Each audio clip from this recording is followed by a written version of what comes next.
ఈ రోజే డౌన్లోడ్ చేయండి. మీ ఫేవరెట్ షోస్ చూడండి. వాళ్ళు ఎన్ని చేస్తుంది వాళ్లే అని తెలిసినా వాళ్ళని ఎందుకన్నా ఏం చేయలేకపోతున్నాం? వాళ్ళని ఏదో చేయాలన్న ఉద్దేశం కాదు మందారం మందే. అమ్మగారి మీద వాళ్ళు వేసిన నింద నిజం కాదని నిరూపించాలి. వాళ్ళు చేసిన తప్పేంటో పెద్దయ్య గారికి తెలియాలి. అప్పుడు పెద్దయ్య గారే వాళ్ళకి శిక్ష విధిస్తారు. రాజు, నిజాన్ని నిజమని నిరూపించుకోవడానికి ఇంతమంది బాధపడ్డం నాకిష్టం లేదు. నా జీవితం బాగు చేయాలన్న తపనతో మీ జీవితాన్ని కోల్పోతున్నారు. నా కోసం ఇప్పటి వరకు మీరు కోల్పోయింది చాలు రాజు. రాఘవ దొరకడం అసాధ్యంలా అనిపిస్తుంది. బహుశా సూర్యకి నిజం తెలియటం ఆ దేవుడికి కూడా ఇష్టం లేదేమో రాజు. నా విషయాన్ని వదిలేయండి. అలా ఎలా వదిలేస్తావమ్మా? మీ జీవితం అంటున్నావు కదా. మాకీ జీవితం ఇచ్చింది నువ్వే కదమ్మా. నాకు జన్మనిచ్చా, రాజుతో పెళ్లి చేసి నాకు జీవితాన్నిచ్చా. అలాంటి నీకోసం ఏం చేయకూడదా అమ్మా? వద్దు రూపా. ఆనంద్ని బయటికి గెంటేసినప్పుడు నీ పెళ్లి నాపడానికి ఆ దేవుడికి ఇంతకంటే మంచి మార్గం కనిపించలేదేమో అని బాధపడ్డాను. అయినా పెళ్ళాగిపోయిందని ఒక తల్లిగా స్వార్థంతో అయినా సంతోషపడ్డాను. కాని సూర్య అన్న మాటతో నాలో మళ్లీ భయం మొదలైంది. ఆనంద్ వెళ్లిపోయినా పెళ్ళాగదు అన్నాడు. అదే ముహూర్తానికి పెళ్లి జరుగుతుందన్నారు. నీకు మంచి భవిష్యత్తునిస్తానన్నారు. అసలేం చేయబోతున్నాడో అని ఆలోచిస్తేనే నాకు భయం వేస్తుంది రూపా. ఆ భయం నాలో కూడా ఉందమ్మా. అలా అని నాన్నకి మాత్రం నిజం చెప్పలేనమ్మా. చెప్పకపోవడం మంచిది అమ్మాయి గారు. ఇంటికి సంబంధం లేని రాఘవ్ కొడుకు మోసం చేశాడని తెలిస్తేనే పెద్దయ్య గారు తట్టుకోలేకపోయారు. అలాంటిది మనందరం కలిసి పెద్దయ్య గారిని మోసం చేశామంటే అస్సలు తట్టుకోలేరు.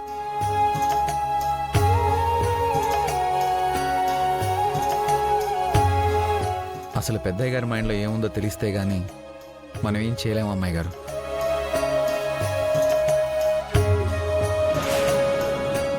ఎవరినైతే నువ్వు అవమానించి మెడబట్టుకుని బయటికి గెంటేశావో ఆ రాఘవ కొడుకు వీడు. నా పెళ్ళి ఆగిపోయి ఉండదని బాధపడతా ఉండవా? నా పెళ్లి కూడా వాయిదా వేద్దాం సార్.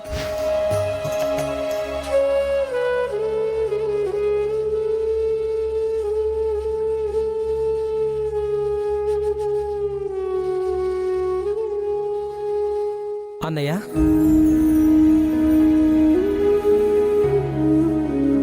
రుక్మిణి కోసం పెళ్లికి నిశ్చయించిన ఆనంద్ని పంపించేశాం. రుక్మిణికిచ్చి పెళ్లి చేయడానికి మనకి తెలిసిన వాళ్ళు ఎవరు కూడా లేరు. కానీ మీరు మాత్రం పెళ్లి ఆగదు, అదే ముహూర్తానికి పెళ్లి జరుగుతుంది అన్నారు. ఎలా సాధ్యం అన్నయ్య?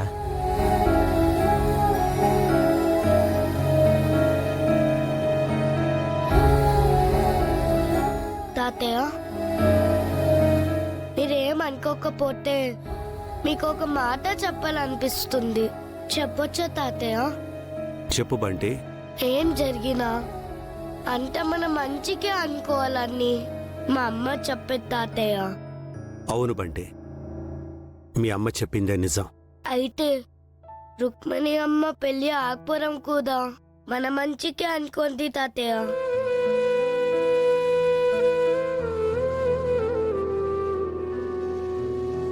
నాకేమో అమ్మలాగే ఉంటే రుక్మిణి అమ్మ మనతోనే ఉంటే బాండు అనిపిస్తుంది.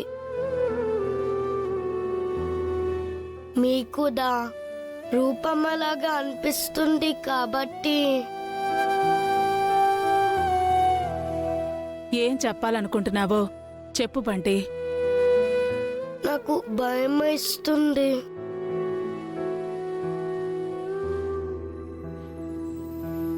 తాతయ్య దగ్గర నీకు భయం ఏంటి బంటి? ఏం చెప్పాలనుకుంటున్నావో చెప్పు. అదే తాతయ్య, నాన్నకి ఎలాగో వేరే పెళ్లి చేద్దాం అనుకుంటున్నారు కదా. రుక్మిణి అమ్మ పెళ్లి ఎలాగో ఆగిపోయింది. నాన్నకి రుక్మిణి అమ్మకి పెళ్లి చేయొచ్చు కదా తాతయ్య.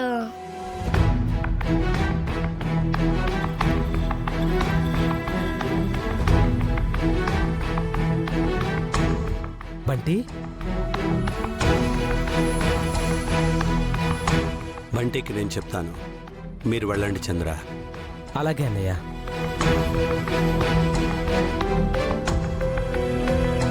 తాతయ్య నేనేమన్నా తప్పు కాదు కానా?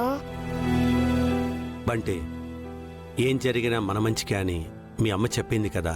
అవును తాతయ్య. నేనేం చేసినా మన మంచి కోసమే చేస్తాను. నువ్వేం ఆలోచించకుండా పడుకుందురా.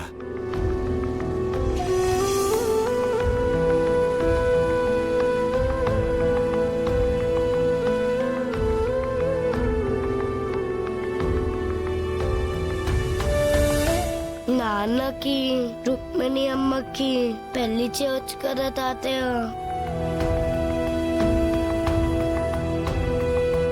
బంటి, నా మనసులో ఉన్న ఆలోచనే నీ నోటి వెంట వచ్చింది. కానీ మీ తాతయ్య ఇచ్చిన మాటకి కట్టుబడి ఉండే మనిషి, మాట కోసం ప్రాణాలైనా ఇచ్చే మనిషి. అలాంటి మీ తాతయ్య అమాయకురాలైన అనాథైన కీర్తికి కూడా మాటిచ్చాడు. ఆ మాట ప్రకారమే కీర్తికి మీ నాన్నకి పెళ్లి జరిపిస్తాను.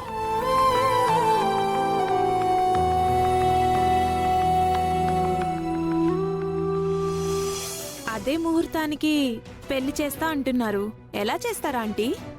ఎలా చేసినా మనకి నష్టం లేదు దీప్తి. రాజుతో నీ పెళ్లి జరగడం మాత్రం ఖాయం. ఎందుకంటే ప్రాణం పోయినా ఇచ్చిన మాట తప్పుడు నా తమ్ముడు. ఆనందిని అడ్డం పెట్టుకుని ఆస్తినంతా సంపాదించుకోవాలనుకున్నావు. కానీ వాడు నాకు రుక్మిణి ఉంటే చాలు, ఆస్తి అవసరం లేదు అన్నప్పుడు బా వాడు పిచ్చోడు అనుకున్నావు. కానీ మమ్మల్ని పిచ్చోళ్ళని చేస్తాడు అనుకోలేదు. కరెక్ట్ టైంలో దీపక్కి అనుమానం వచ్చింది కాబట్టి వాడి నాటకాలు మా కంటబడ్డాయి. వాణ్ణి అలాగే వదిలేస్తే మాకు భవిష్యత్తు ఉండదు అని వాడి బండారం బయట పెట్టేశాం. మంచి పనే చేశారా ఆంటీ. కానీ మీ తమ్ముడు ఆలోచన ప్రకారం రుక్మిణిని పెళ్లి చేసుకోవడానికి ఇంకెవరైనా బకరాగాడొస్తే ఆస్తి వాడికి రాసిస్తారేమో కదా ఆంటీ. అలా ఏం జరగదు దీప్తి. ఎందుకంటే మా మావయ్య మనసులో ఇప్పుడు నువ్వు రూపస్థానంలో ఉన్నావు కాబట్టి ఆస్తి నిన్ను దాటి వెళ్ళదు. ఆ రుక్మిణికి సగం, నీకు సగం ఆస్తి దక్కుతుంది. నీకు అంటావేంటి దీపక్? మనకు